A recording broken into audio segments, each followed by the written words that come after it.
Let's begin then. So I'm delighted this evening to introduce our speaker tonight, and our speaker is Dr. Isabelle Torrance. Isabelle has a PhD from Trinity College Dublin, where she wrote, I believe, correct me, a study of Euripides' Iphigenia in Taurus. Is that right? Got it right. Okay. Yeah. And I first met Isabelle a short time after she finished her PhD when she was working at the University of Nottingham. And I had a look at her CV today, and it really is very impressive because from there, from Nottingham, she spent 9 years at the University of Notre Dame in Indiana before moving closer to home, to this side of the Atlantic at least, to the University of Aarhus in Denmark in 2016. And Isabelle has written a number of books on Greek tragedy, and most recently has been focusing on Greek tragedy and classics in general in Irish politics. What you want? No, I want to know. Make sure all our things are muted. Sorry, bear with me. There we go. Beg your pardon there. So this evening, Isabelle is going to tell us more about the project that she is working on, and it's called Classical Influences in Irish Culture. So over to Isabelle. Thanks very much, Helen. I'm just going to try, first of all, to share my screen to make sure it works before I launch off, and make sure that that's working. Can everybody see my screen? Yeah. Okay, so when I start the slideshow, that should work. I'll do it now. Okay, great. So first of all, thank you so much to Helen for this invitation.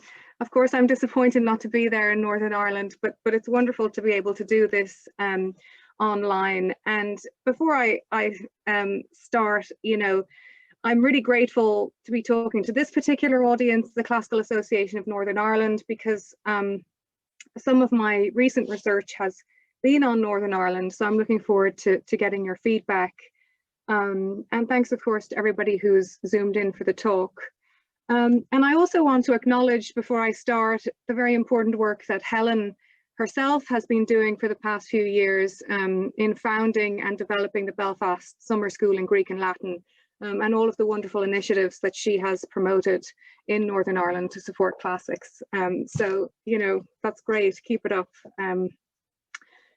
And so, yeah, as Helen explained, I will present to you the project that I'm directing at the moment, and part of that project has as its purview an analysis of the whole island of Ireland, so classical influences and Irish culture across the whole island.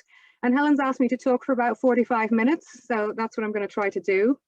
I'll present a general outline of the project, and then I'll move on in the second part of the talk to some examples, some case studies based on the Theban saga, with a focus at the end on some recent adaptations of the Oedipus myth, which show how Irish cultural, social, and historical politics manifest themselves through classical allusions. So yeah, the project Classical Influences in Irish Culture was launched towards the end of 2019, and it's funded for 5 years by the European Research Council, which supports a team of researchers, that's myself, 3 postdocs and 2 PhD students. And we have a website, click.au.dk if you're interested in finding out more. And a Twitter account if you're on Twitter at @click_ERC if you want to give us a follow. So the main aim of the project is to analyze the sustained diachronic relevance of classical material from ancient Greece and Rome to the formation of social and political Irish identities, starting from the medieval period and going forward to the present day. And an ancillary goal is to show how classical reception can provide a new methodology for accessing Irish cultural politics in both national and international contexts. So the project begins from the hypothesis that Ireland is a unique and valuable case study in classical reception history. And that's because Ireland has an indigenous and pre-colonial heritage in classical learning that's unique among colonized nations. And so that means that classical culture can be appropriated as entirely native in Irish culture, while at the same time, the natural parallels between Britain and Imperial Rome also complicate that narrative. So we have quite a complex picture going on through different periods of Irish history. The hypothesis for the research further posits that the framework of classical reception studies provides a new lens for exploring the complexities of cultural, social, and historical politics across the island of Ireland, and specifically at a time when Ireland is naturally reflecting on its own political history through the decade of commemorations for Irish independence in the Republic, and when, of course, the world at large has become more aware of Irish political history following the spotlight that Brexit has thrown on the divisions in Ireland and all its implications for the island. So the project is anchored around 9 key culturally specific themes. And I'll list them in a moment and explain a little bit about them. But before I do that, I wanted to first explain why I picked these themes, what the rationale was for looking at these particular aspects. And so they all sort of conform to one or more and certainly more than one of the following. First of all, they all occur across different centuries of Irish history. So we have this diachronic relevance that is inherent in the goal of the project. They all represent a polyphony of varied Irish voices from different cultural, social, and political backgrounds, and also include Irish language text. The themes speak strongly to the politics of conflict and its impact, and to the politics of identity that are crucial to the Irish historical experience. And they aim, as I've already mentioned, to include the whole island of Ireland, as well as a global outlook on the impact of Irish classicism abroad. So hence the title, Classical Influences and Irish Culture, rather than in Irish culture, to allow for that sort of outward possibility of looking beyond the island. So I'll say a brief word about each of the 9 themes, and then I'll talk a little bit about some important existing scholarship and the work of my current team before I move on to the case studies. So the first theme is language, and its aim is to demonstrate how Greek and Latin fit into the language politics of Ireland over different centuries, paying particular attention to the role of Irish language sources. And the second theme is land, and this investigates how dispossession is addressed through classical references in different historical periods, and also how classicizing narratives continue to reflect on present day border issues and differences between different parts of the island. The next theme is migration, and this examines how Ireland's diasporic history intersects in particular with appropriations of Homer and Ovid across the centuries, and how Irish authors evoke classical literature of travel and exile to cast Ireland as a paradoxically both familiar and foreign location. And then we have Troy, and of course the Trojan story is a very popular saga in European literature, but what we're asking is, what is distinctive about Irish responses to Troy, and what do those responses reveal about Irish identities?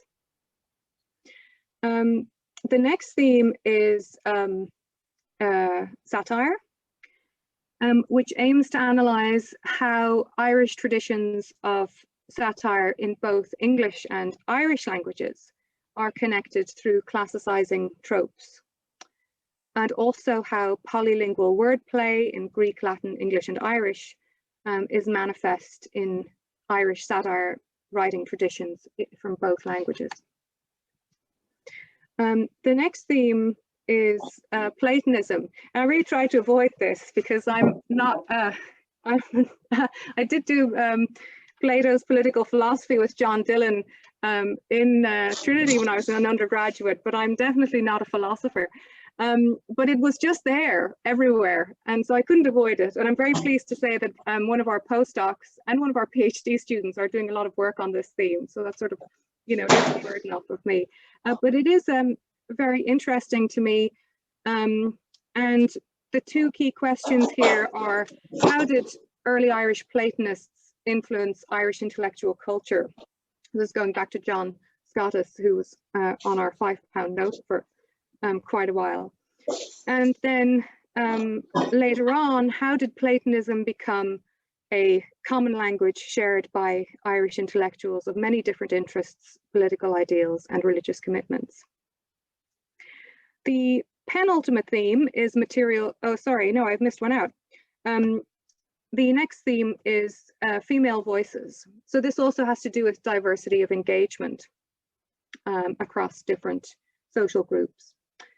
And this aims to excavate in particular the ways in which women's voices and feminist writers have contributed to the dissemination of classics on the one hand, and on the other hand, how classical sources have empowered women and female authors from different historical periods with a sort of authoritative capital that is normally held within traditionally male spheres of intellectual activity, but allows women to operate within this sphere and potentially also outside of nuclear family dynamics.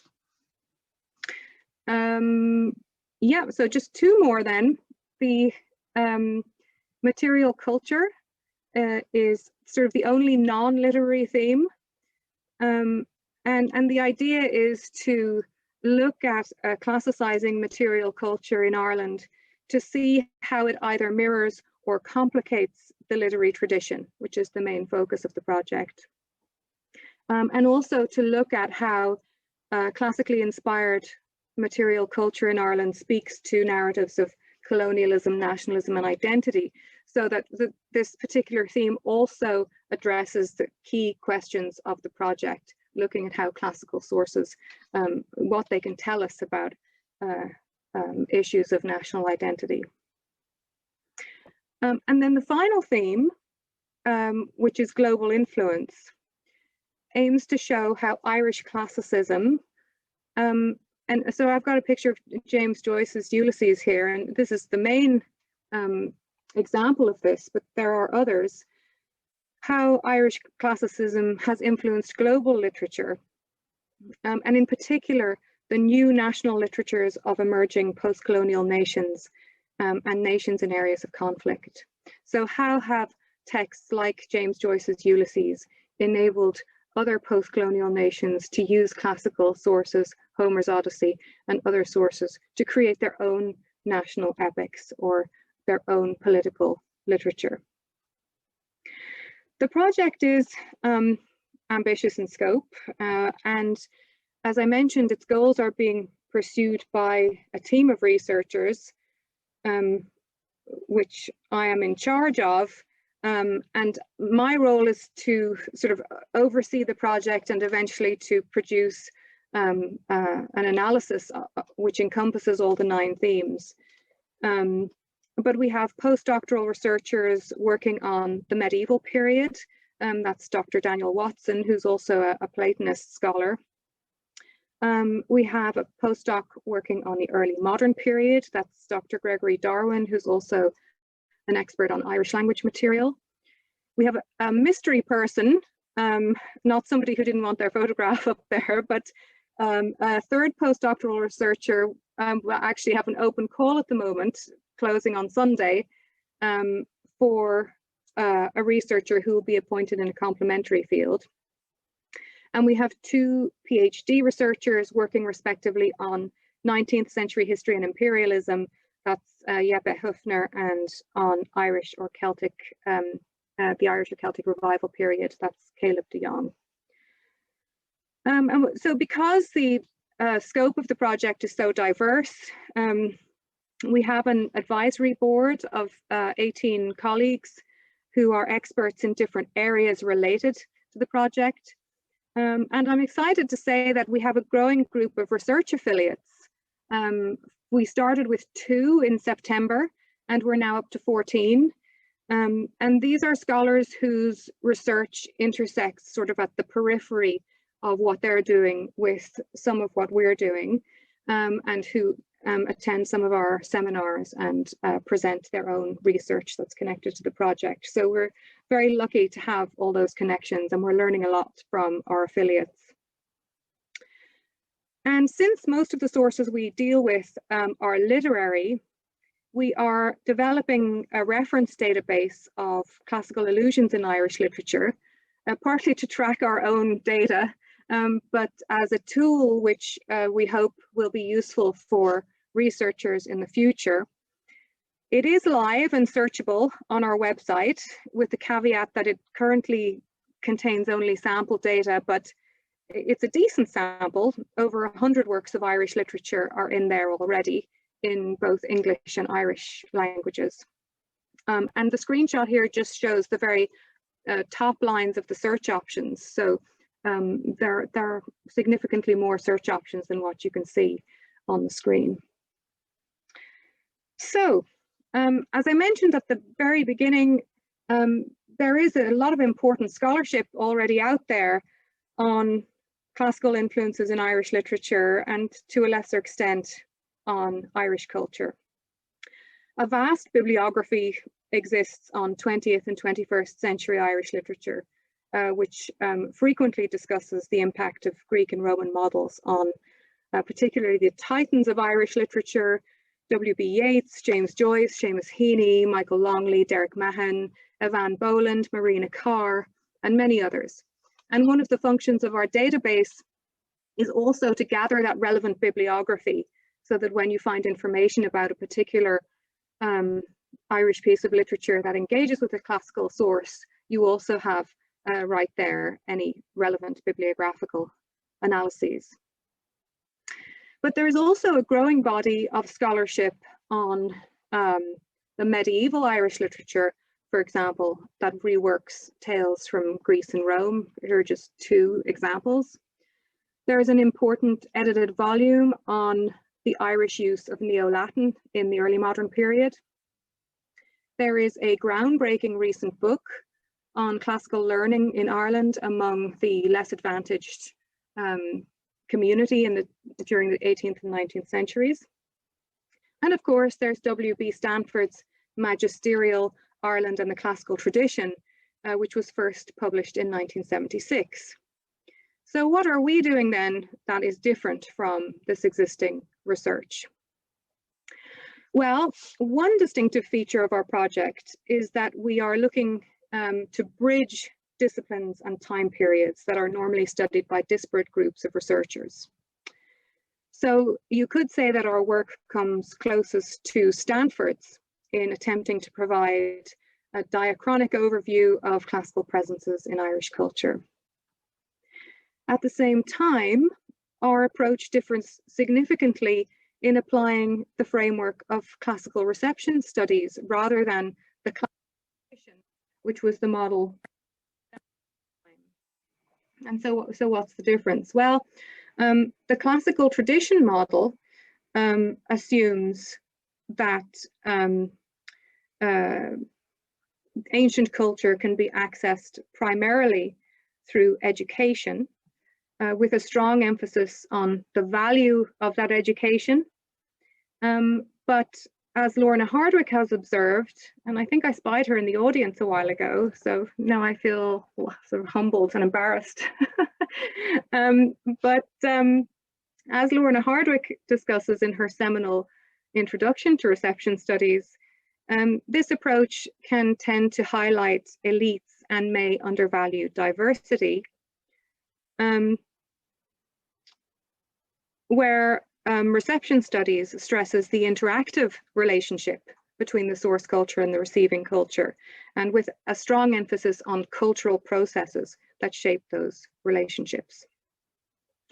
So we could say that, for instance, symptomatic of the classical tradition approach in Stanford is his complete omission of any mention of classical language instruction through Irish, despite 3 chapters in his book devoted to education, and 1 specifically discussing universities and learned societies down to 1970, a time at which University College Galway still had a programme of classics instruction through Irish. And this isn't meant as a criticism of Stanford, in the sense that his work remains extremely valuable, very erudite, and he actually has an impressively inclusive instinct in his writing. He gives due attention to literature in Irish from the medieval period to the 18th century, as well as to art and architecture. But he is nevertheless, I would suggest, sort of bound by this framework of the classical tradition. And the tension is felt, for example, in his conclusions on old, middle and 18th century Irish language versions of classical tales. And I'll quote here what he says. Gaelic nonchalance may seem irresponsible, even outrageous to modern classical readers, taught to venerate the ancient authors as supreme in their class. But what should be recognized is that here we have a new literary fusion, which is both scholarly and creative. So he starts by trying to defend the sort of Irish genius of creating this new literary fusion. But as he continues his paragraph, his final sentence reads that in these works he's discussing, the conventional categories are broken down and new modes, sometimes monstrous or barbaric by conventional standards, come to birth. And I've added the emphasis there. But the portion in italics, Stanford uses language that regrettably perpetuates the sort of crypto-colonial notion of an acceptable stylistic norm against which the Irish example is viewed as barbaric. And that's in spite of Stanford's own efforts to push forward his view of the Irish achievement. So the weight of the classical tradition, with all its implications, is too heavy a burden for the Irish case. The framework of reception studies, on the other hand, frees us from the kinds of constraints that assume a singular normative view of classicism. And allows us to focus on the cultural processes that shape responses to classical material. So in the rest of my talk, I'll try to give you some illustrative examples of the work we're doing based on the myths of the Theban cycle. And there are a number of aspects of Theban mythology that have been adopted by Irish authors, including the foundation myth of Thebes by Cadmus, the war and succession conflicts at Thebes, issues of plague, identity, and exile associated with Oedipus, political activism presented through Antigone, political and military burdens personified in Creon, and the experience of survivors of warfare such as Ismene. And there are also a number of historical periods in which the Theban myths feature rather prominently. This is an image from Stephen Ray as Oedipus in Sam Shepard's A Particle of Dread that I'll talk about at the end of the talk. But I start at the beginning with a couple of examples. In the medieval period, the Middle Irish Theobiad, which is to a large extent a translation of the Roman poet Statius's Theobiad, was popular, judging from the fact that it seems to have been written in the 12th century but was still circulating and being copied in the 15th. And on this slide, the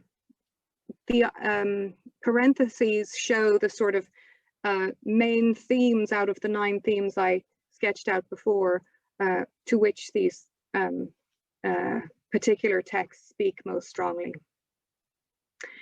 And in the early modern period, although the Theban saga is not so prominent, we do get some references to Theban myths in a number of writings by notable authors. And I give a couple of examples here from our database that were compiled by Gregory Darwin.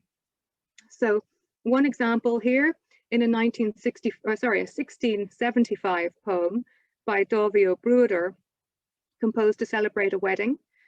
The groom's success in wooing his bride is compared to that of the Irish hero Iollan from the medieval romance tales. And Iollan is often identified as Greek in origin and is here explicitly linked to Thebes.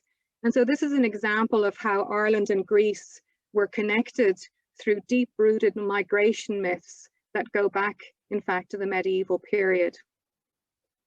And in 1724, another example, in this mock encomium for a pair of shoes that the poet Egon O'Rahilla was given by a fellow poet, Donal O'Donoghue.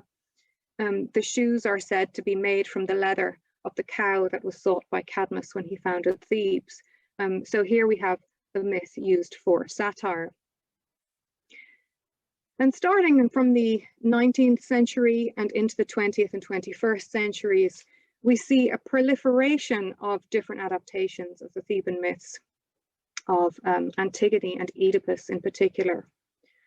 And I'll now focus for the rest of my talk on 3 recent responses to the Oedipus story before drawing some conclusions. And the examples I'll discuss are Marina Carr's The Boy, Wayne Jordan's Oedipus, and as I said, there Sam Shepard's A Particle of Dread, which you see an image from on this slide. And I'll sort of go backwards. I'll start with Marina Carr's The Boy, which should have premiered in September 2020 in a production at the Abbey Theatre, directed by Katrina McLaughlin, and of course has been postponed because of the pandemic. But it is billed as, quote, loosely based on all 3 Theban plays in one epic theatrical presentation. So it's due to be a particularly long theatrical production, closer to classical Athenian dramatic performance norms than to modern theatrical expectations. And I think there was supposed to be an option for spectators to view it in one sitting or to break it up over 2 different events. And The Boy, we are told in the introductory remarks on the Abbey Theatre website, was traumatically stolen from his family. And this is where it all begins and where it all ends. So who is this boy? Well, it's certainly not Oedipus, since he was abandoned by his parents rather than stolen from his family. And the boy, in fact, must be Chrysippus, who was a mythical illegitimate son of Pelops, the ancestor of Agamemnon and Menelaus. And Oedipus's father, Laius, had been Chrysippus's tutor. And Laius should have escorted the boy to the Nemean Games, where the boy planned to compete. And this seems to be what's depicted here on this 4th century BCE vase, Laius taking the boy Chrysippus off in a chariot from home. But Laius, in fact, abducted Chrysippus, took him to Thebes, where he raped the boy. And this crime is often identified as the origin, the sort of ultimate origin of the curse on the house of Oedipus. And in some versions of the story, Chrysippus later killed himself as a result of the shame. So it's characteristic of Marina Carr's work that she fully appreciates the vast complexities and interconnections of Greek and Roman myths. And she generally exploits these in her responses to Greek tragedy in order to create very deep psychological explanations for the behaviors of her characters. And the confrontation of abuse of various kinds and its impact on survivors is also a recurring feature across Carr's oeuvre. The myth of Chrysippus is horribly timely. It reflects the potential vulnerability of children who are deemed, quote, illegitimate, the violent abuse of power by those who should have been trusted with their care and education, and the crippling impact of sexual abuse on its victims.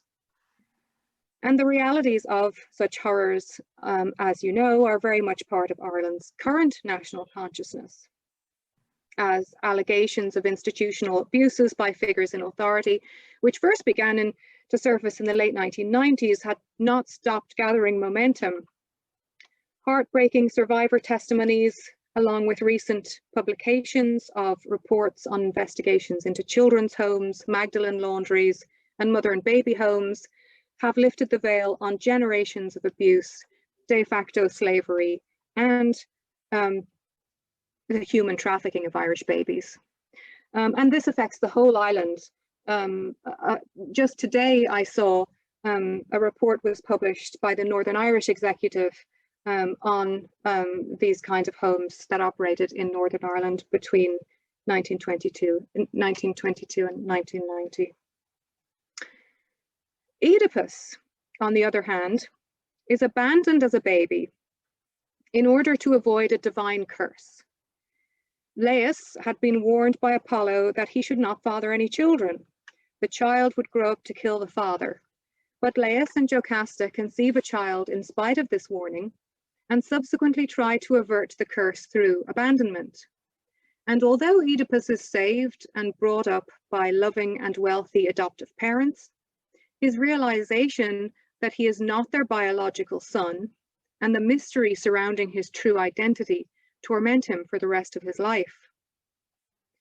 The idea of abandoning an infant in order to avoid a divine curse, which is at the heart of the Oedipus story, has a powerful potential to speak to Irish experience, both to the extraordinary social and religious pressures on unmarried mothers to give up their babies for adoption, and to the reported experience of those babies adopted from homes who have struggled to trace their biological origins and to make sense of the circumstances of their birth.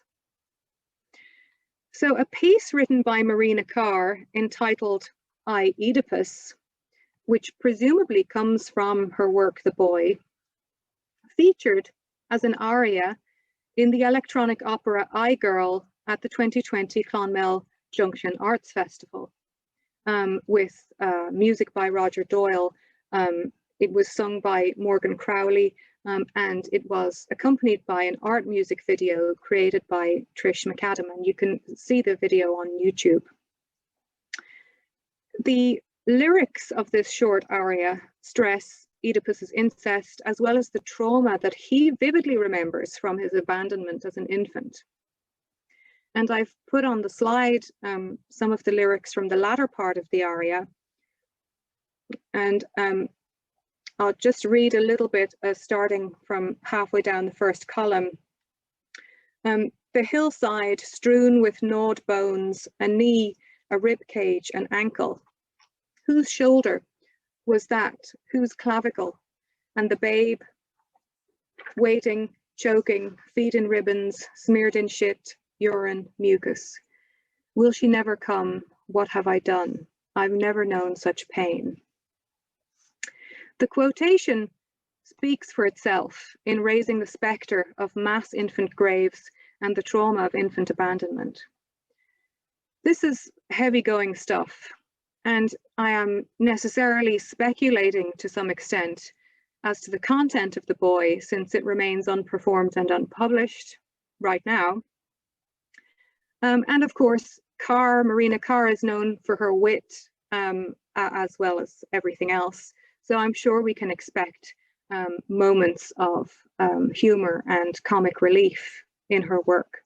But I also think we can be fairly certain that Carr's new work will confront the issues I have mentioned here, And in fact, it's typical of female and feminist Irish authors to deal with the trauma of abuse in their adaptations of Greek tragedy.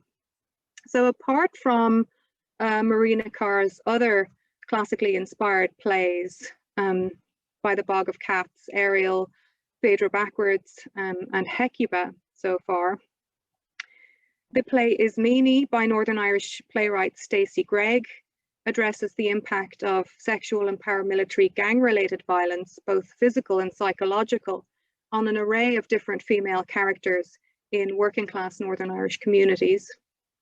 Edna O'Brien's Iphigenia, based on Iphigenia at Aulus, underlines the cruel mechanisms of warfare and personal male ambition that lie behind Iphigenia's sacrifice.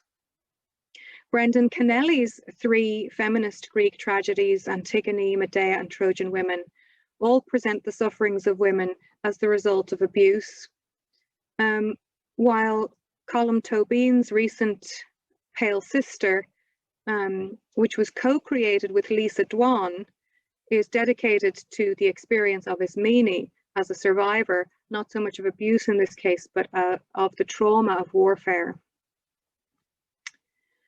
So if Marina Carr highlights issues of abuse and child neglect in her response to the Oedipus myth, the 2015 Oedipus at the Abbey, in a production by Wayne Jordan, also acknowledges such traumas, but it focuses in a rather different direction in presenting Oedipus as a heroic leader in the vein of leaders of the Irish independence movement reclaiming the land of Ireland for the nation. Jordan's Oedipus is much closer to the original Sophocles and is strongly inspired by W.B. Yeats, not only by Yeats's 1926 King Oedipus, but also by the poem Second Coming, which was written in 1919 during the outbreak of the Irish War of Independence. So Jordan's play opens with a well-known quotation from that poem, delivered as an invocation by the chorus: "Things fall apart, the centre cannot hold." And this is repeated later on by the chorus. And the concluding lines of the invocation quote the final line of Yeats's King Oedipus: "The dead are free from pain." Jordan's Oedipus is both a hero and a saviour in ways that evoke the sort of heroes of Irish independence and Christian salvation. So we are told that he, quote, brought back freedom. He was a saviour for the citizens who are his children. He carries the pain of all his citizens, and he has brought a cure to the land. But now there are no new heroes. The land has been nourishing a poison that must be cut out. And I would suggest that the religious flavour of Jordan's language resonates with the contemporary 2015 rejection of Catholic teaching, specifically at the time on same-sex marriage by the Irish public in the marriage equality referendum. The oppression of the Catholic Church, if you will, may be read as the poison that must be cut out. The key issue is that the poison has been allowed to fester unchecked. Oedipus asks how this has come about. What way was this for a nation to behave, he asks. Justice neglected on such a scale, it's unconscionable. Ostensibly, the reference is to the murder of Laius. How was this murder allowed to go uninvestigated, etc. But at a moment when Ireland is reflecting on its own identity and on the shortcomings of its independent republic, the nexus of secrets, unacknowledged crimes, the neglect of justice, and a religiously charged narrative raise questions about secrecy and systemic abuses within what was for so many decades a de facto church-run state. Oedipus curses those who take no action, and he is a man of action, even if he's horribly unaware and flawed by his anger. Jocasta, on the other hand, desperately prevents Oedipus from coming to the truth. She rejects the oracles and suggests, quote, that everything is ruled by chance. We are soldiers of fortune. This is a striking expression of Jordan's own invention, an apparently veiled allusion to Fianna Fáil, the conservative political party whose name is often translated as Soldiers of Fortune. And of course, the party which had been least supportive of the yes vote in the 2015 marriage equality referendum. So this language subtly casts Jocasta as a representative of conservative, repressed values of the kind that flourished during some of the decades of the Irish Republic. Jocasta, a person who uses religion to suit her own purposes, a hypocrite. She rejects the oracle of Apollo and then prays to the same god when she has nowhere left to turn.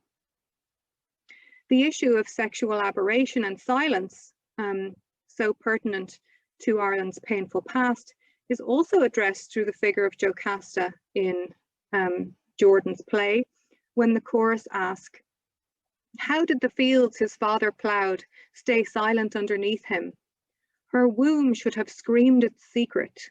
Time found him out." And religious imagery continues when the messenger reports that, quote, "The rivers of the world couldn't wash away the sin that now comes to light."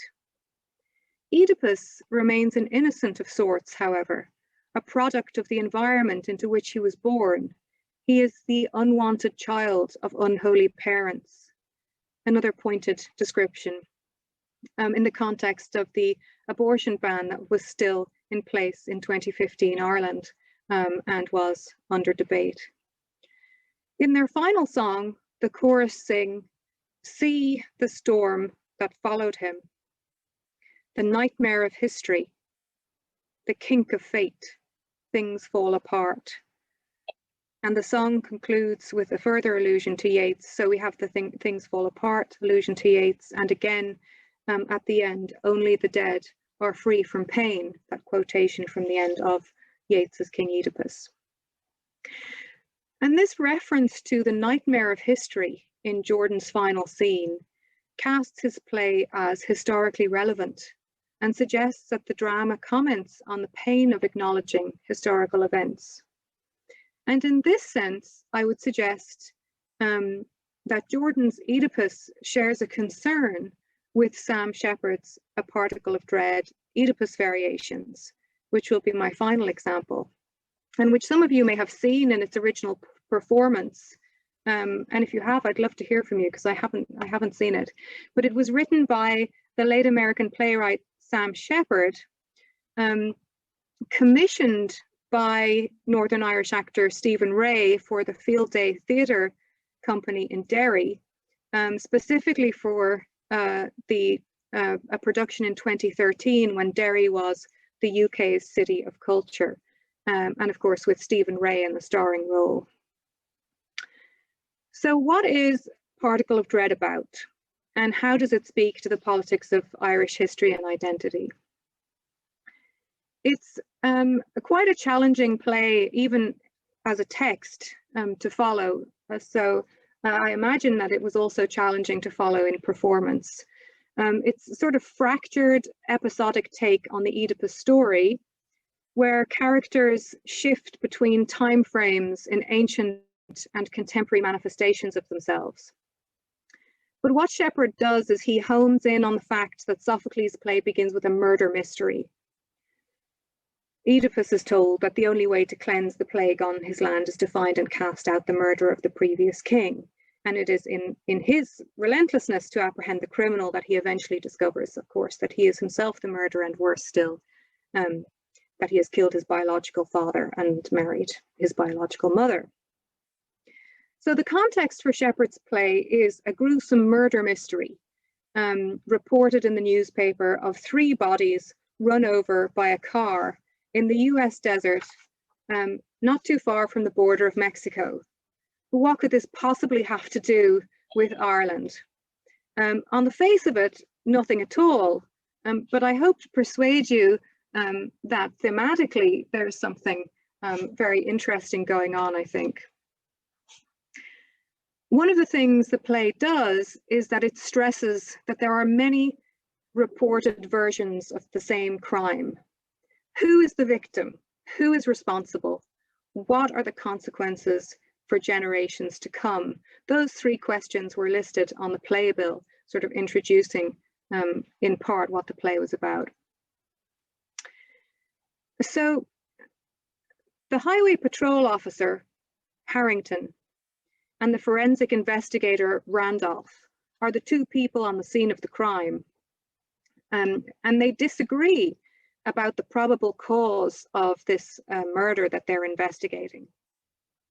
Harrington immediately jumps to the conclusion, without any shred of evidence, that the perpetrators are, quote, goddamn Mexicans. And he makes fun of Randolph, who sort of meticulously gathers evidence and tries to piece together a story of what could have happened. Harrington sees the deaths as, quote, plain old slaughter, butchery, whereas Randolph looks for, quote, moments in the past ticking away one click at a time, mounting up, building to a climax, an eruption of fury. It all makes sense suddenly, he says. Everything has a history, doesn't it? I mean, this stuff didn't come out of thin air. End of quote. So the two police officers function as the sort of chorus of the original. But their positions reflect two different approaches, I would argue, to the murders that took place during the Northern Irish Troubles. Can murders just be murders, devoid of context, as Harrington proposes, in an attitude that reflects Thatcher's famous insistence that there can be no such thing as political murder? Or are they the result of a buildup of past experiences leading to unbearable tension and violence? And the clearly superior intelligence of Randolph in the narrative suggests that the latter is the case. The other characters in Shepard's play, as I mentioned, the main characters are split into ancient and contemporary figures. Stephen Ray plays Oedipus and his contemporary counterpart Otto. So this is the sort of ancient figures on the left here of the screen and the modern manifestations of themselves on the right. Jocasta's modern alter ego is called Jocelyn. Antigone's equivalent is Anna Lee. I have a picture of her on the next slide. And Oedipus's antagonist and true father, Laius, appears as different figures, Larry and Langos, and he's also, of course, the murder victim, right? The main murder victim at the scene of the crime. And he's sort of here in the shadows, lingering on the right-hand side in the image as Otto, the modern manifestation of Oedipus, has read this story in the newspaper, and it sort of triggers something in his memory that he can't quite grasp. Dramatically then, the play is structurally complex. It's written in 33 mostly very short scenes. And as I mentioned, it can be quite challenging to follow. But one of the things that these different manifestations of characters across time allows is for this sort of deep exploration of repressed memories in the Otto figure, who dimly remembers something intangible, obviously related to the Oedipus figure, when he reads about this murder, as I mentioned in the play. And an issue that becomes central in Shepard's play, as in the original, is the significance and impact of the truth. Anna Lee, the Antigone figure, the modern representation of her, engages the audience with this problem of the truth and its impact, asking them directly, where is the value in remembering? She says to the audience, what's in it for us, you and me, all this harking shit up? I ask you, I ask myself, I do. I'd rather not know, to tell you the truth. I go around and around and around and around about it. I do. Am I better off? No, are you? I go around and around and around and around, and I wind up here, right back here, just like you, exactly like you do. What's in it for you and me? A broken memory? Antigone and Annalee are the inheritors of the crimes of previous generations. Where then is the usefulness of painful truth and broken memories for Annalee? Where is the value in remembering? That is the question we're asked to consider. In the next scene, a prophetic traveler tells Oedipus, the truth won't save you. The truth will only bring you down. And as Oedipus slowly remembers a crossroads, a face, his wife Jocasta insists that his memories are lies and warns, if you grow to believe this lie, you will bring everything down upon you. There's no way you will survive the weight of it. It will splinter you into a million pieces. Like a giant fist you don't see coming, you will be smashed to bits. But Oedipus continues undeterred. After the mysteries and the murder mysteries, both ancient and modern, have been solved, the final scene features an oracle which explains the aftermath of this relentless search for the truth.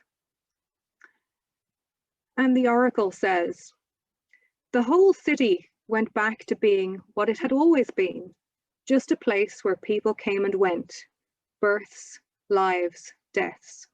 On the surface, they seemed returned to health and self-confidence, but a distant memory persisted, a shadow that never left. Something had been torn apart from the inside out, a ghost of something close at hand, yet far enough away and so terrible as to pretend it never happened.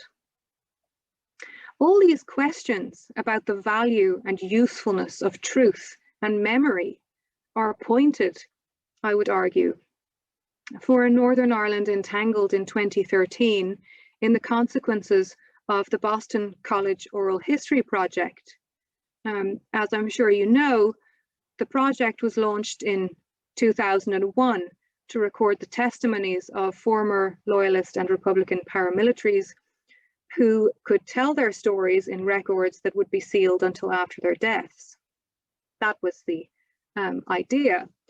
But in 2011, the project became mired in controversy when the Police Service of Northern Ireland made a legal claim to access recordings related to the 1972 murder of a widow and mother of 10, Jean McConville, whose body had been discovered in 2003.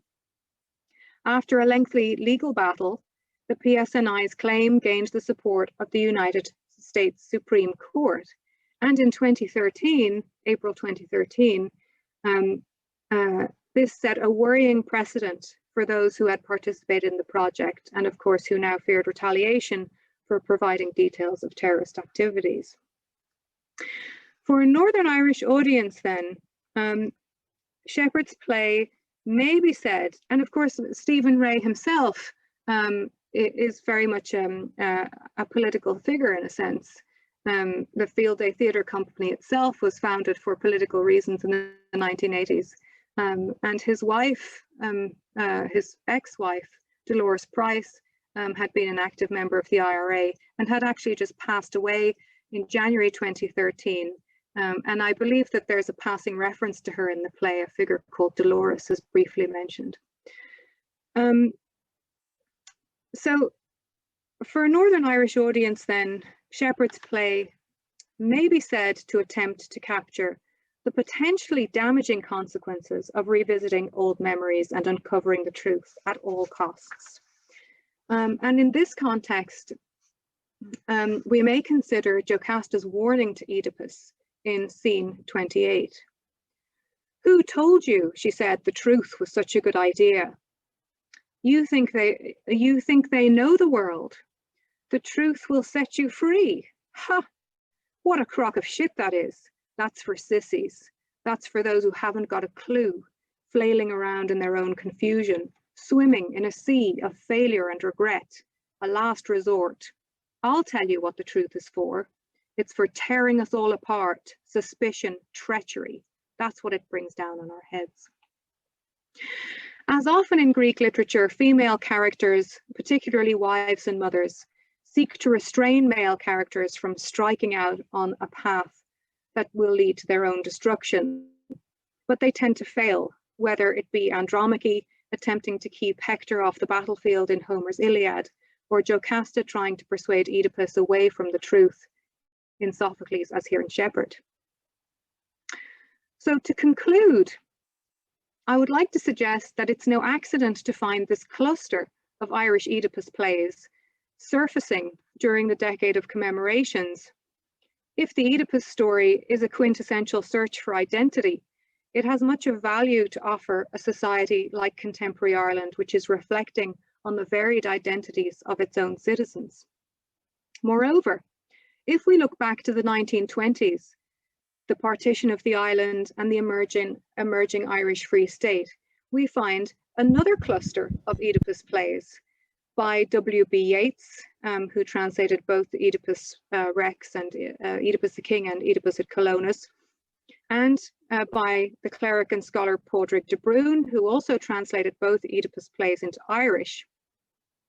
And we find this cluster, I would argue, in the 1920s for precisely the same reasons. These plays have a different emphasis.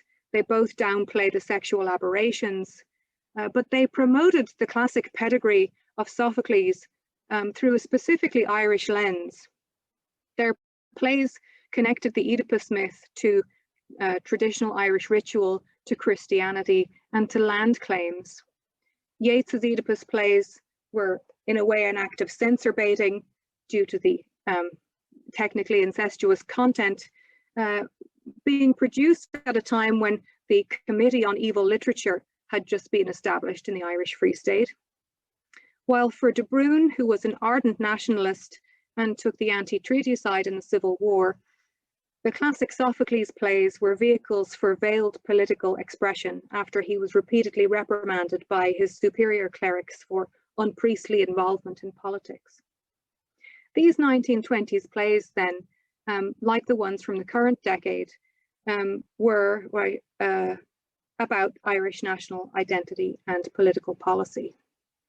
So that's the conclusion. Thanks to everyone for listening. And if anyone has any questions, I'll be happy to try to answer them. Thank you very much indeed, Isabel. That was fantastic.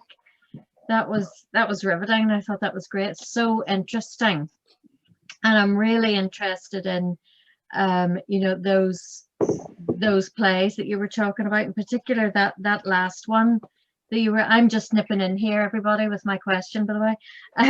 Is it possible to, I mean, that Sam Shepard play, is it available anywhere, or, you know, is it on YouTube or anything like that? Well, it's been published, actually. It was published in 2017. But I got the script from Field Day. They were very generous. They sent me the script. I don't think to my knowledge, there's no performance available for viewing. And I haven't been able to get to Northern Ireland since I started this work. If I had, I would have contacted, you know, Field Day to ask them if they had a recording that I could view, because the Wayne Jordan Oedipus hasn't been published, but I was able to get the script and view the performance at the Abbey Theatre Archive. This was before the pandemic, of course.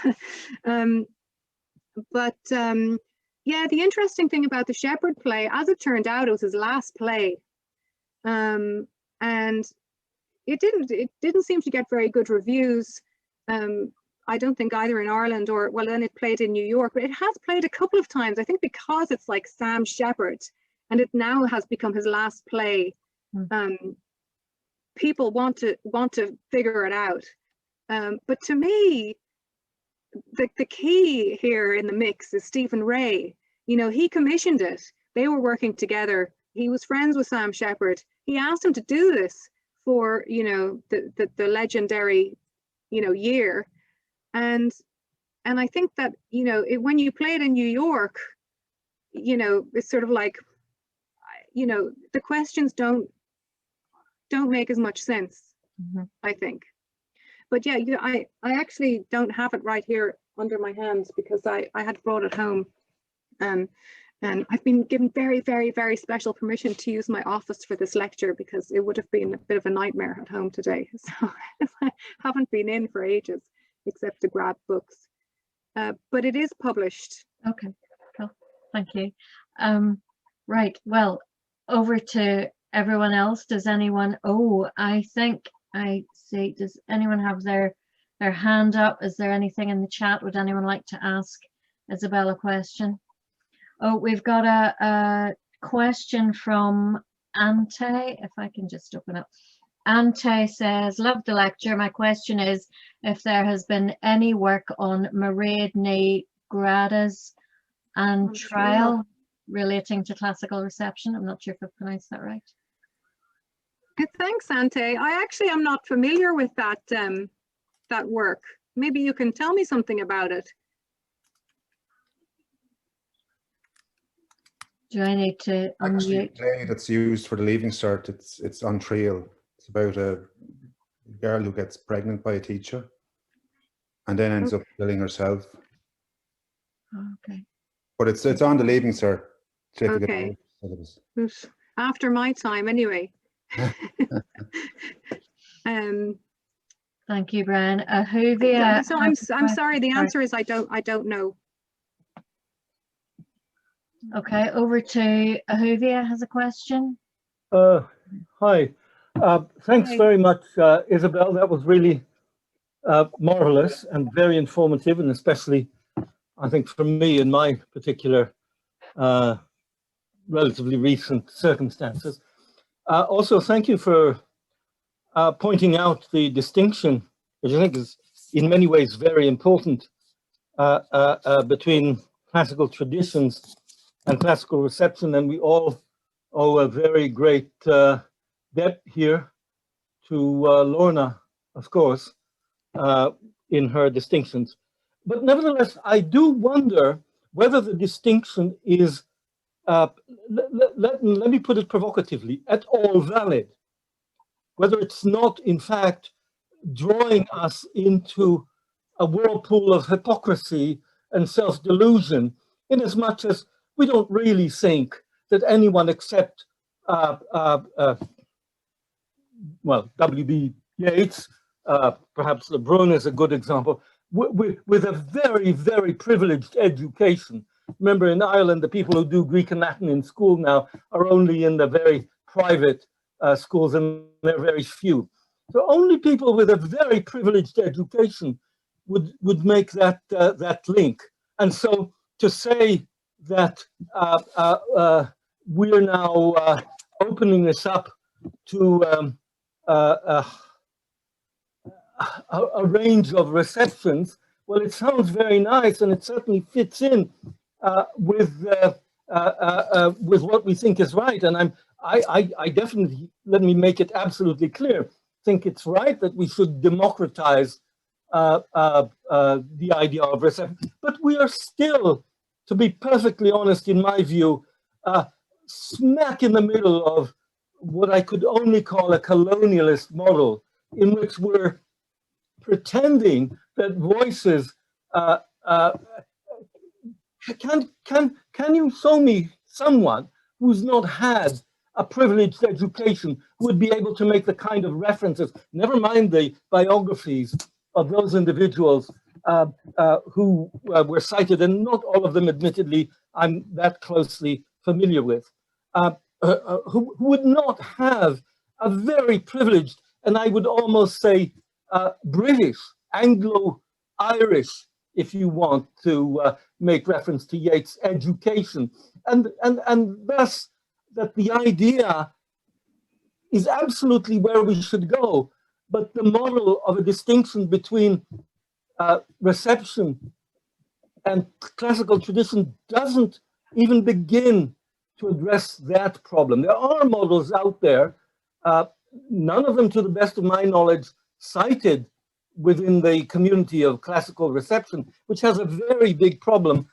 in Ireland, in Africa, in the Americas, with a wide range of cultures, and where fundamentally we need a different model. Otherwise, we're still within the realm of privileged, highly educated, restricted, wealthy. I could go on adding adjectives rather than really changing it. And the change has to be, it seems to me, quite radical. I'm not sure that I have the answer. I have some thoughts about it, but not really an answer. What I do feel is that this tension between reception and tradition, that bit, for all its very good intentions and for all the magnificent work that's been done, doesn't really do the trick. No cigar in this case. Well, I'm ready to answer your question. And of course, I'll just speak to the Irish case. But I have to say that I disagree with you for a number of reasons. I can first of all point to Laurie O'Higgins' recent book, The Irish Classical Self, which shows how the subtitle is Poor Scholars. It shows how people who had no access to elite education and who were repressed by various penal and other laws. She starts from the 17th century, in fact, and nevertheless did have access, and actually often across sectarian lines, to education through voluntary, I mean, they were called hedge schools, but voluntary schools run by clerics or former clerics who had left the church and decided to become teachers, and families whose children, whose families could not afford to sort of contribute some kind of funding to this enterprise were allowed to come in on the sponsorship of local communities in general. And we know that there were cheap chapbooks circulating in this period. We know from the song tradition in the Irish language from the 18th century, Siobhan McElduff has done work on this, that classical references were all over the place in the song tradition from the 18th century. I would say that the Anglo-Irish education question that you raise, again, as I mentioned with Stanford, completely overlooks the important Irish language education system, which is not necessarily Anglo-Irish in model, and the Irish language material, which has its own trajectory and again dates back to the medieval period.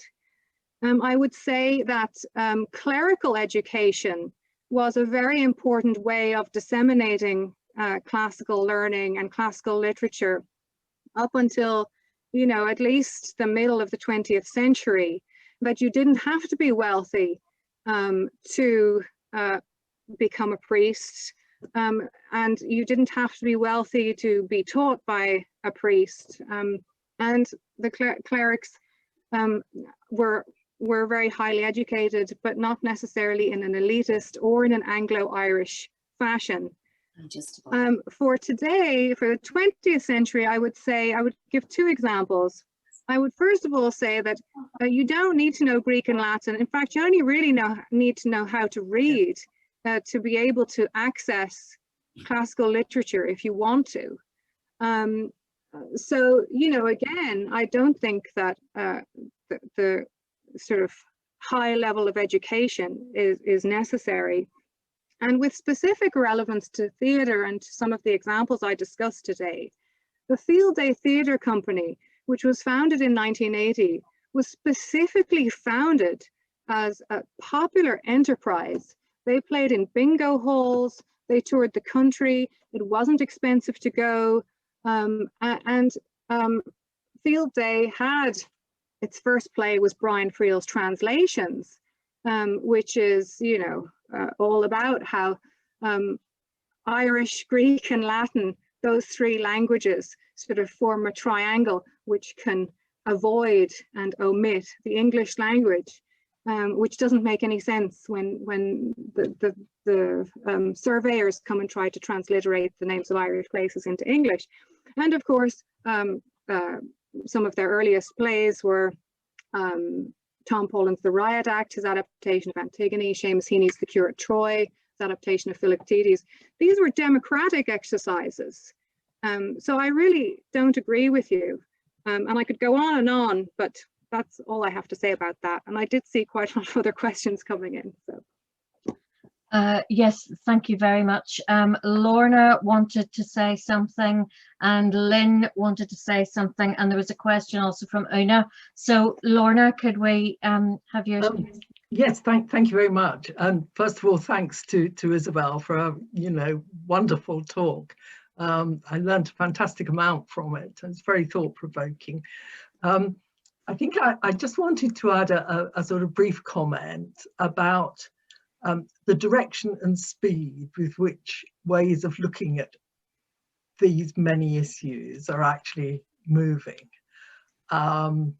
I mean, the kind of work that was done, I mean, vital as it was by, for instance, people like Charles Martindale in the 1990s and so on, we all look at and we use, but it does seem to me that both in terms of theory and in terms of artistic practice, which is so vital to what Isabel was talking about, that we're now much more concerned with looking at the ways in which particular examples are themselves situated, which includes, the effect of performance on audiences and beyond, and how those multiple instances of being situated actually relate to different ways in which scholars and the wider public imagination might actually frame ancient Greece, ancient Rome, and the texts. And it's, I think, not always, particularly in the public imagination, as text-centered as scholars would like it to be or intuitively want it to be. And one of the things that I've learnt immeasurably over the last sort of 20, 25 years is that there are huge advantages in starting where people are, whether it might be the theatre practitioners or the translator or the poet or whatever, and working out from that and seeing what kinds of links emerge. So you're sort of dealing with some sort of great rezone sometimes.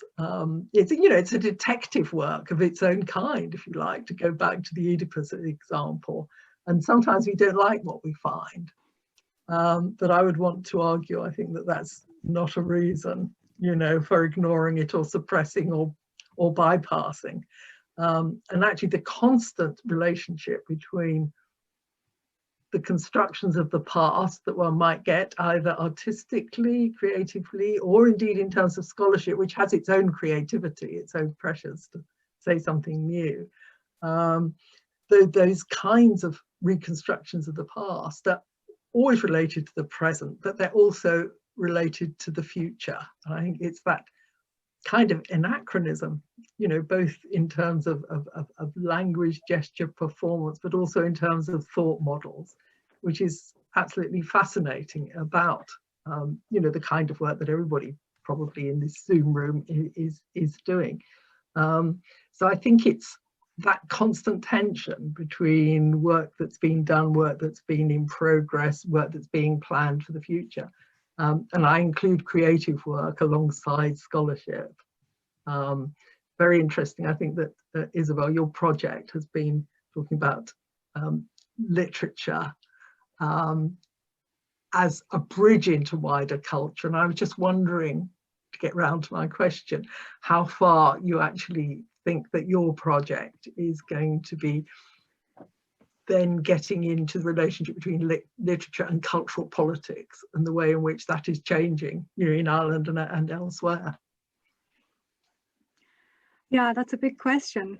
I mean, that's one of the aims of the project, is to sort of expose how classical literature is a cultural vehicle for addressing, engaging with and exposing cultural politics, and often difficult, painful cultural politics that are in some ways too difficult to address face on. And one of the things I've also found is sometimes there are these sort of prescient warnings in some of the adaptations I've studied so far. Marina Carr's Ariel, for example, you know, if you read it post-Celtic Tiger, it's a perfect warning. It's the Aristeia, the Agamemnon story. The Agamemnon figure is a construction person who's made his money in construction industry and then becomes a politician. And of course, you know, he has made this pact with the devil and sacrificed his daughter in order to gain his success, and then everything comes crumbling down. And it reminds me of something that Declan Kyberd, one of Ireland's most brilliant intellectuals, who knows more than anyone else about Irish literature, has said about artists and literary authors, is that they're often ahead of the curve in terms of what's happening politically, that they sort of can sense and foresee what's happening, and it gets written into their work. I don't know how far the project will be able to go. I mean, it constantly feels like we're just scratching the surface. But I'm really very keen to reintroduce the Irish language material, which and to analyze it together with everything else, to show. I mean, the example I brought up at the end, I think is in a way sort of emblematic of what we're trying to do, in the sense that Padraig de Bruin, his translations of the Oedipus plays into Irish are almost precisely contemporaneous with W.B. Yeats's translations. And we have reports from, you know, reviews that the plays were widely, and somebody's microphone is being switched off there. There we go. That they were very much appreciated in the Irish language community, that they toured, that they performed, that they were well reviewed. And in fact, he had previously translated his first was Antigone into Irish, where he uses a lot of Christianizing languages and does, in a way, what Yeats does before Yeats does it.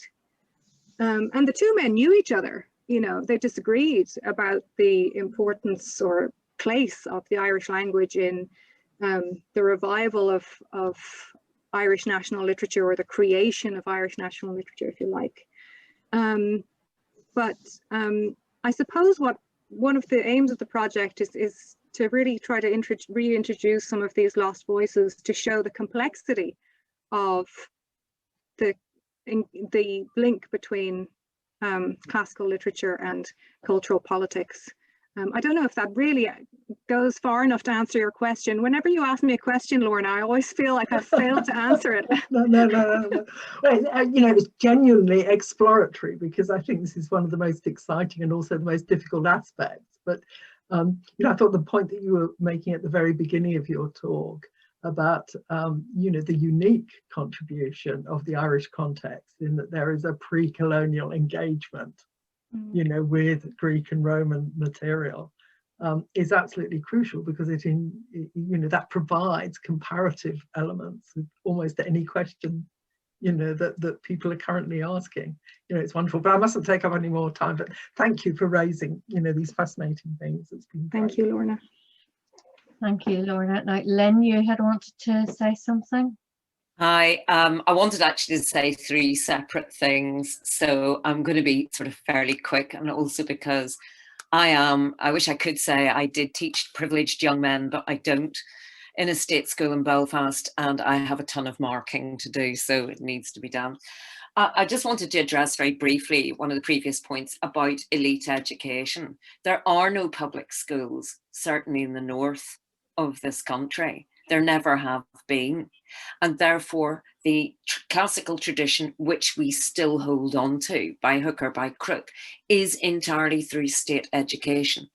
And I can speak for the boys that I teach, that they are not in any way privileged in any shape, size or form, their backgrounds are very diverse, and how they receive what I teach them about classical literature is very much within the context of their lived experience, whether it's as children of the ceasefire or whether it's replaying their parents' memories of the Troubles and so on and so forth. So their reaction to the myth of Oedipus, to the myths of Odysseus and so forth, are really not the product of people who are educated to a fault. It's a very visceral reaction, and that's why I was really interested, Isabel, in your talk tonight, because it touched on so many things that I'm interested in and that I've tried to pass on also to them. My question is that you focused a lot on Greek literature, and I absolutely understand why, and I know why. But what I wondered was, is there any plans to expand into Virgil? And I'm not just talking about the Aeneid here, the eclogues, if you're talking about land and so forth, because you can talk about Virgil as a sort of, cheerleader for Augustus, if you like. But for me, from my own personal lived experience, I read it as very much a critique of the colonial system from his own lived experience. And I do think that through the poetry of Seamus Heaney, for example, there is a lot there to be unpacked about the Northern experience. And finally, and I will shut up then, I also wondered, is there any relevance in looking at the plays of Frank McGuinness, who is not a man educated to the nth degree, but who replays the Irish conflict with the people of Derry as Carthaginians. I'm thinking the play Carthaginians, obviously. And again, it plays into what you said about Field Day as well, I think, and how the conflict is played again. And he has a very strong, even in Observe the Sons of Ulster Marching Towards the Somme, a strong feel, if not always explicitly expressed, for what you have been talking about, classical tropes and myths replayed in an Irish cultural context. So please do something about Virgil. Yeah, thanks for all those thoughts and questions. Absolutely, Virgil is on our radar, on the to-do list. Yeah, I could say a couple of things about Virgil, which I find really interesting. The first thing, and this is sort of by way of, sort of preamble, I suppose, is that again in the 1920s, we find one particular Irish cleric, but a very prominent figure, Patrick Deneen, who produced the Irish-English dictionary from that period. He is a huge fan of Virgil's, and he produces editions of Virgil in Irish, and he has this issue about the imperialism and how to deal with it, and he sort of he sort of hedges the imperial question by shifting it onto Roman Catholicism, right? So Roman Catholicism, if you see that as sort of the metaphor for empire, then you can see the benefits of Rome as Roman Catholicism. But he marshals Virgil to the cause of land issue, that you mentioned. He draws parallels between the fact that Virgil had himself been dispossessed of his lands. And then, in addition to Heaney, in more recent times, we also have Peter Fallon, who has produced a translation of the Georgics, which was first published by Gallery Press and has now become Oxford World's Classics Standard Translation.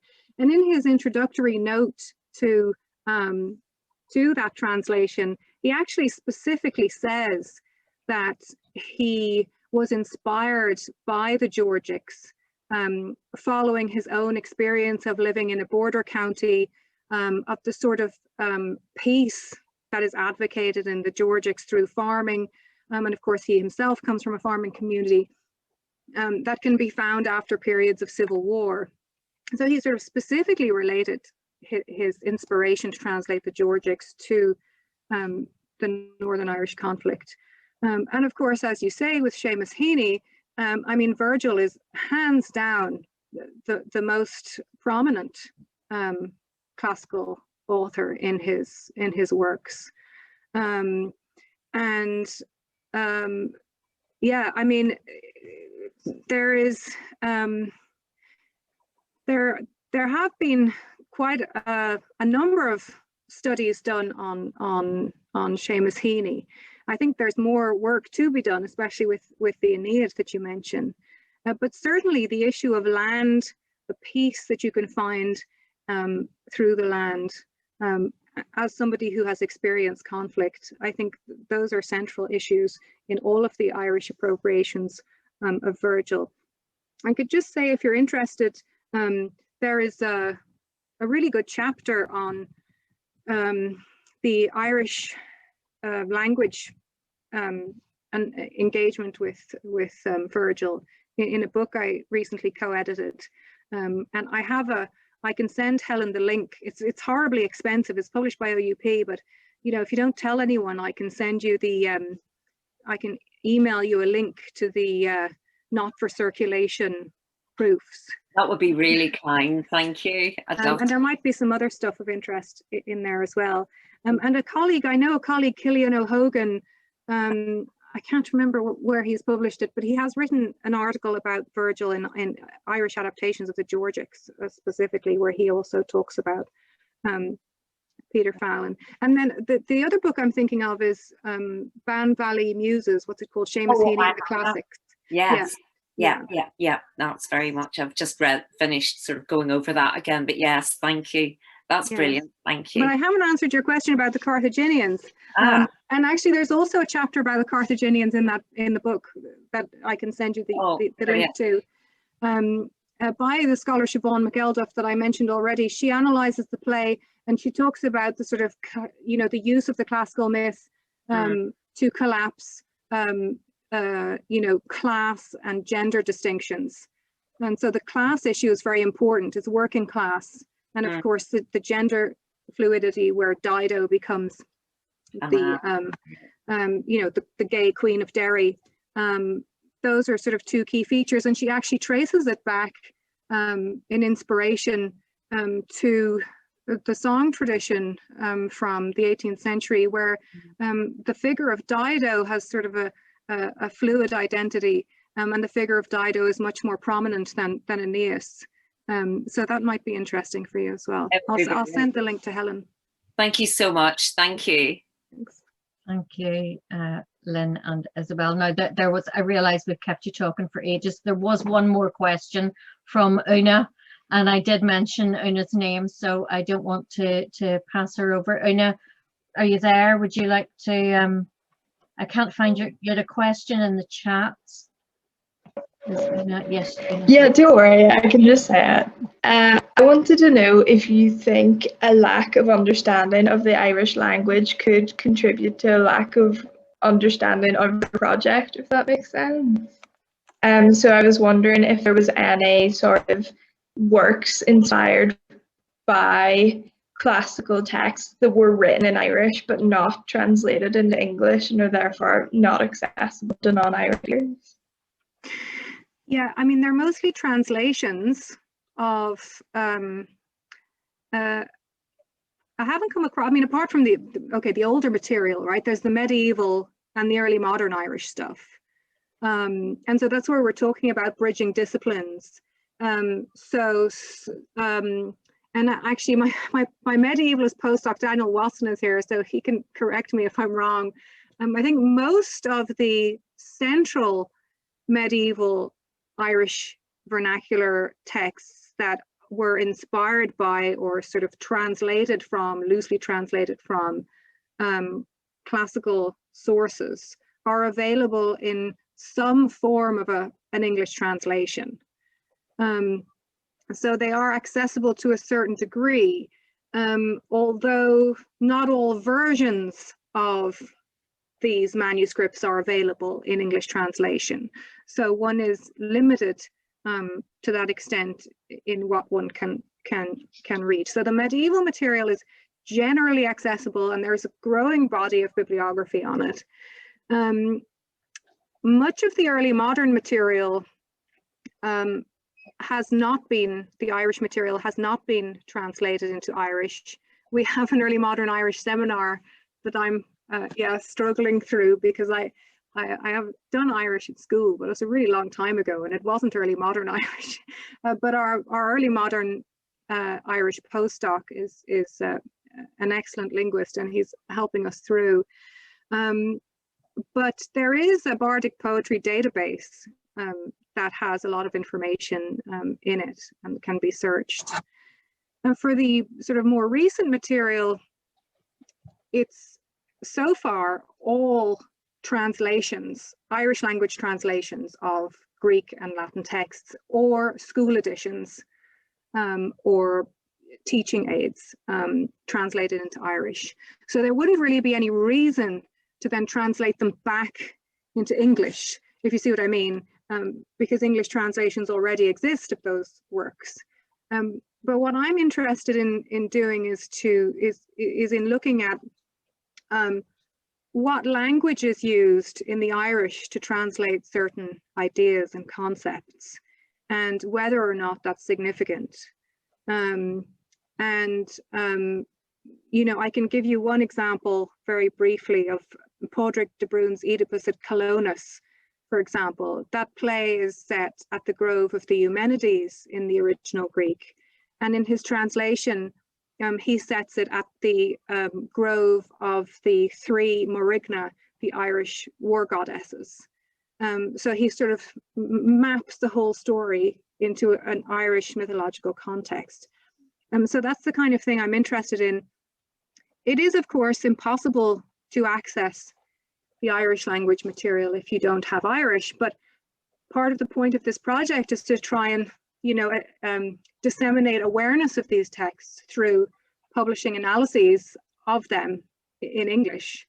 We did have a discussion with a colleague about whether or not to publish in Irish. Well, I can't write in Irish anyway, so I wouldn't be able to do that.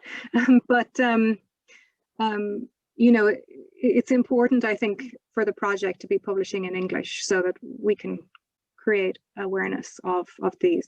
And by the way, 2020, there was an Irish language production in excerpts of Aeschylus's Persians. It's been written by Nuala Ní Dhomhnaill, the Irish language poet, and it was produced in podcast form by Conor Hanratty, and you can find it online, persiansthepodcast.com, and you can hear extracts of pieces performed. But that was very exciting because there's not been much Greek tragedy in Irish since, like, you know, 1920s, maybe 30s. That's great, thank you. Right, we're just going to finish up. I have one more message here. It's not a question, Isabel. You can relax now. Oh, excuse me. Lorna just wanted everyone to know that the Oxford Classical Receptions Commentaries project is in print and it's online, is developing new kinds of commentary attuned to readers and scholars who aren't necessarily reading from the original Latin and Greek. So she thought. Thank you, Helen. Could I just say, those who are interested, especially in Irish material, the working group that's developing this project is intending, I hope in a couple of years' time, to produce also a small printed volume that would include commentary on selected work of Heaney, Longley, Boland, you know, links to the classical material, but actually very much based in how those poets were working and how the material might be read. You know, going back to what we were saying earlier about different kinds of links, different ways in which people encounter them. It's a very much a long-term project, but I'm really glad that the press is pushing it. And Maureen Oldham, I'm not sure if she's on the seminar today, is also involved in working on the Irish material. So that's just a plug for the future. Keep eyes open. Excellent. Thank you very much. Well, this has been a fantastic evening. Thank you to everyone for joining us, but thank you most of all to Isabel for a wonderful talk and answering the questions so expertly. Thank you so much, Isabel. Thank you for joining us all the way from Denmark. thank you so much, and thanks to everybody for joining, and thanks for all your questions. I feel like my answers were perhaps been longer than they should have been, but I can just talk about this stuff forever, so it's just as well Helen cut me off. And just to conclude, if anyone's interested in the work of the Classical Association in Northern Ireland, drop me a line. We don't have a date for our next lecture, but I think it's Dr. John Curran is going to talk about classics and Freud. So, but you'll hear about that through all the usual channels. So thank you very much, everybody, and thank you for your support this evening. Thanks a lot, Thank everyone. you, Helen. Thank you as well. Thank you. Thank you. Thank you.